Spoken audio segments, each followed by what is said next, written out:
Hi guys, Grae here, and today we're going to talk about how my Mississippi River practice went. We're up in Crosse, Wisconsin. The water was pretty low. It was sitting around that 6 to 7 foot range, depending on what part of the week you're in.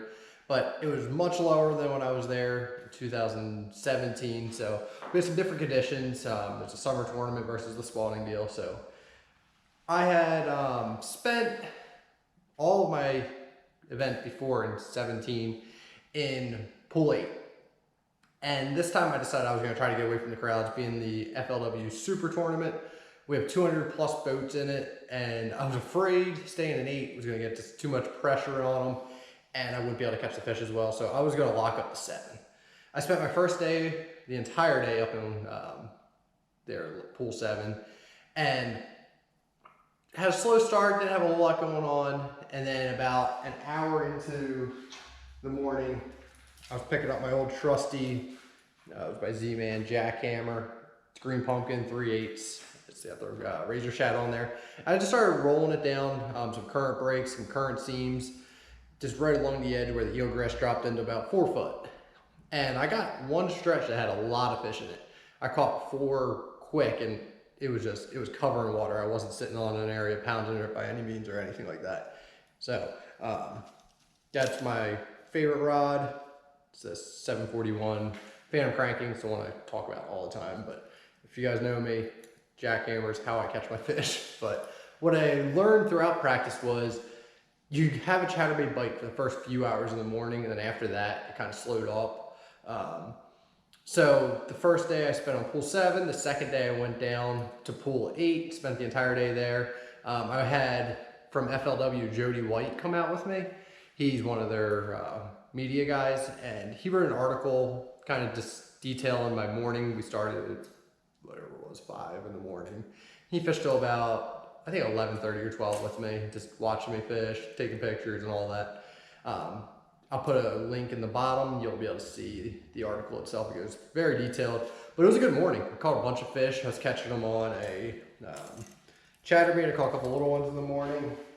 Then I switched up to a swim jig. This time got up a little bit, and their water was clear down there. It's clearer than it was in pool 7. I was throwing a 3/8 swim jig. You can see here I have that Z-Man turbo crawl on it, the green pumpkin one. And what was good about this, there's a lot of perch and pike in there as well. And they would eat your swim jig, and instead of just ripping your legs off like some of the regular plastics, look how far that thing stretches. Like, it just does not come off. So that's the same one as I was using in practice. Like, they last that long. But I was throwing that on Seaguar, it's 15-pound line, and I was just kind of same area that I was throwing that chatterbait, but it was just a little more subtle, and I was getting some good bites on it. 2.5 pounders this week were solid fish there. Rod itself is the favorite. It's an Emperor. This is the 761 medium heavy Ardent reel. It's the same reel I use for all my bait casters. It's a 7-3-1 Apex Grand.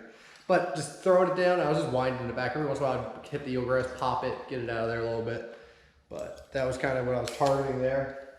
And then once the sun got up, that was when I would switch to my 1-2 combination of throwing the new Spro walking frog and the Easy Tube. And I was flipping that on a 1/2 ounce weight, hex rod, 3.0 Hayabusa flipping hook, and I was just pegging it, and I would flip it. This one's actually, I'm not sure where the peg got to, but I was pegging it, flipping it up onto the banks, and I was getting bites doing that as well. So it was just kind of a little combination that you had to get going. You kind of figured out in the morning, you throw more moving baits, and after that, they would push up underneath the match or get tight to the undercut banks. So that was kind of how I approached my practice. The last day, because I still was, after the second day on pool 8, I had those morning bites outside. The afternoon was not good. So I went and decided to launch back into pool 7. And I was like, I was going to do half a day up there on day 3. And you can practice until dark, but I got off about 6, probably 7, just because I needed to rig rods to be ready for the tournament that starts the next day. But I spent until probably about 12:30 or 1 o'clock day 1. day 3 of practice up there. And I had some bites. Wasn't as good as it was the first day, but I was getting some ideas of what I wanted to do up there, fishing those backwater sloughs and whatnot with some current. I needed some wood in there. And then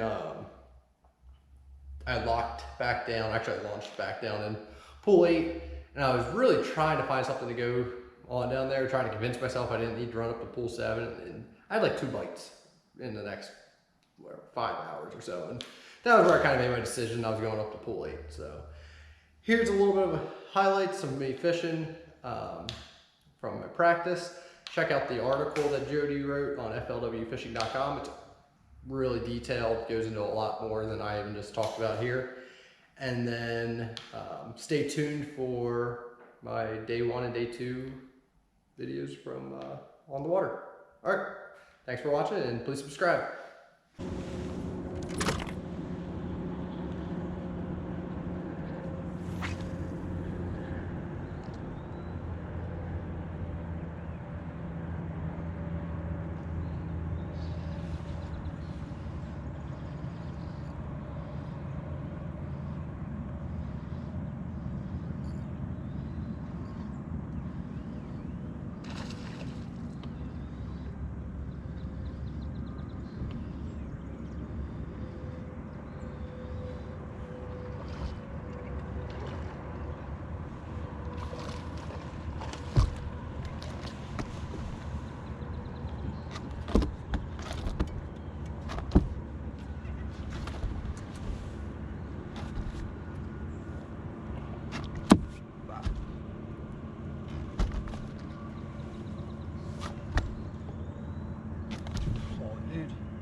Decent minnow.